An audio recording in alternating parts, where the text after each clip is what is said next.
I want to bring in Republican Congressman Mike Gallagher, member of the House Armed Services Committee, representing his home state of Wisconsin. Nice to see you, sir, in person. Yes. Here's the headline. Washington Post just put the headline up. To prevent the next pandemic, we must find the source of COVID-19. China's stonewalling is unacceptable. I don't think there's anyone in the world outside of the Chinese Communist Party who would disagree with that. Well, but the World Health Organization, they're kidding themselves.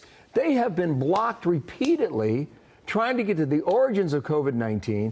You're going to have the Olympics in Beijing in 4 months, and the world's going to be invited back into China without a resolution. In order to give the Chinese Communist Party a massive propaganda victory for hosting the Olympics. Right. And what's even more crazy about the story you just played is that they're still allowing bat cave tourism in Hubei province. So think about that. You can get access to the cave. You can't get access if you're a WHO scientist, but you can if you're a spelunker. And furthermore, if you... Is that true? That's true. If you really believe this was natural or zoonotic origin, and that it came from a bat cave, you wouldn't allow people to go as tourists to the bat cave. So the entire thing is a massive cover-up by the Chinese Communist Party. And you have to ask, where is the outrage from the Biden administration? They told us this would be a top priority. The 90-day intelligence committee review was a complete joke. Yep. And now they refuse. They're conceding to the Chinese Communist Party on the most important question facing the world today.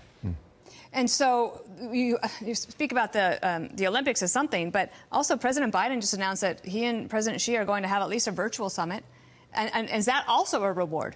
Well, here's what to expect. It is a reward, particularly as we've seen increased aggression, particularly with Chinese aircraft vis-a-vis Taiwan. My belief is that General Secretary Xi Jinping will try and get increasingly aggressive on Taiwan after they pocket that propaganda victory with the Olympics in 22 and after he basically installs himself as dictator for life with the 20th Party Congress shortly thereafter.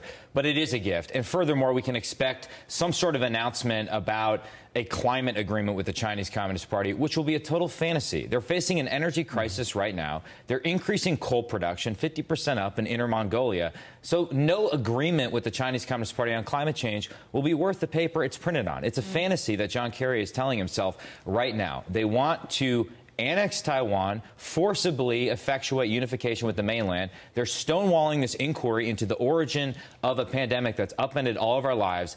And the administration is adopting, going back to a more cooperative approach. I just fundamentally don't understand. Wow, strong. I want to get to this Taliban in a moment here. I just want to... Local Chinese media was reporting that the wet markets in a certain region of China had been closed about 8 to 10 days prior to China talking about the COVID pandemic.